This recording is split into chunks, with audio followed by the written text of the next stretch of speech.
In the last post, I had shared a question with you all, and this is an intriguing question because it is based on nested function and the concept of how functions are executed in the memory. So it was an interesting question, and when I figured it out, I was amazed because of the concepts that it covered.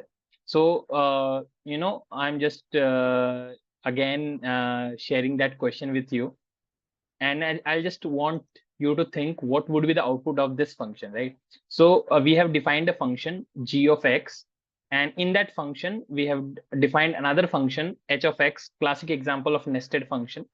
And in the h of x we have said x equals to abc, and then we are out of that function, and we say x equals to x plus 1, and the return value of g of x is x. Now kindly note that return value of h of x is not given, right? So g of x is x. Now the question start. Here we say x equals to 3, and now we call the function g, z equals to g of x, and now I have to print the value of z, or I have to say what will be the value of, tell me the value of z. Now if you're thinking that value of z will be 3, then I must tell you you're wrong. And if you're thinking it will be ABC, then again you're wrong. If you're thinking it will be error, then again you're wrong. So the answer to this query would be 4. And let's see how. Very crucial concepts. Few concepts are here covered. I'll just go through those concepts. First concept is function behaves independently. So in memory, functions create their own space. Suppose in a program you have written a function, right? So the function is a part of that program, but it still demands its own space, and it acts independently. It has its own variables, it has its own scope and space, right?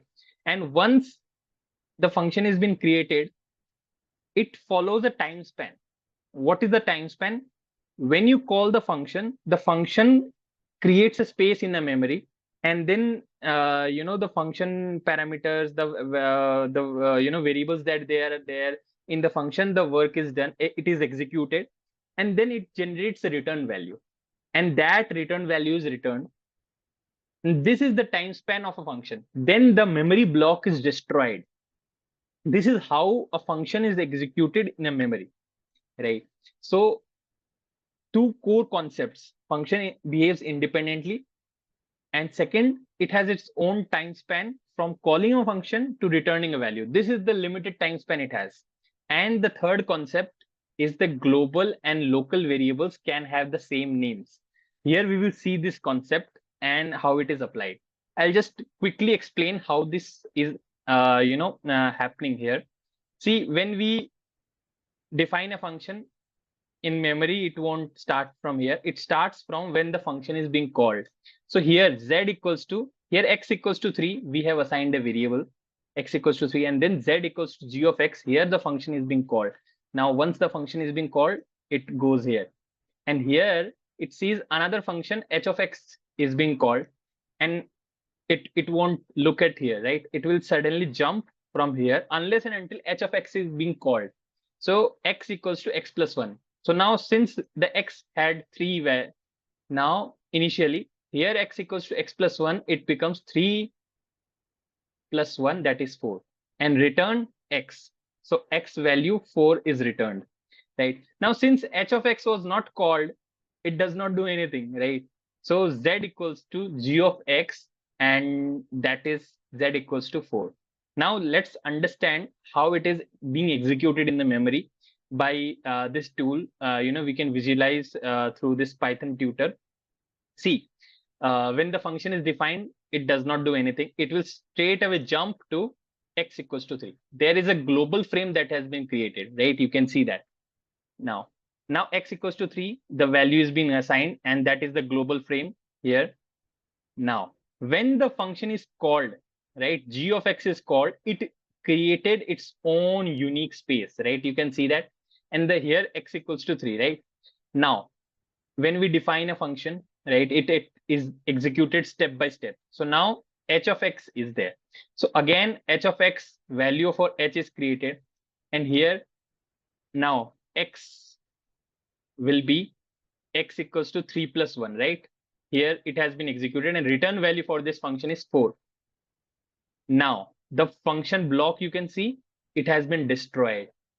That is how it is executed in the memory, right? And then the function z equals to g of x, right? And g of x return value is 4. So it prints the value 4, right?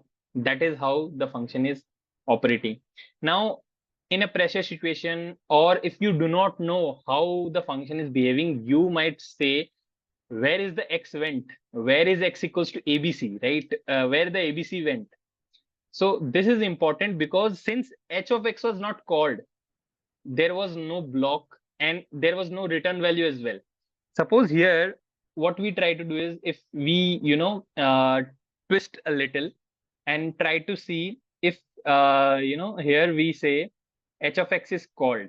Suppose here we call h of x, right? Uh,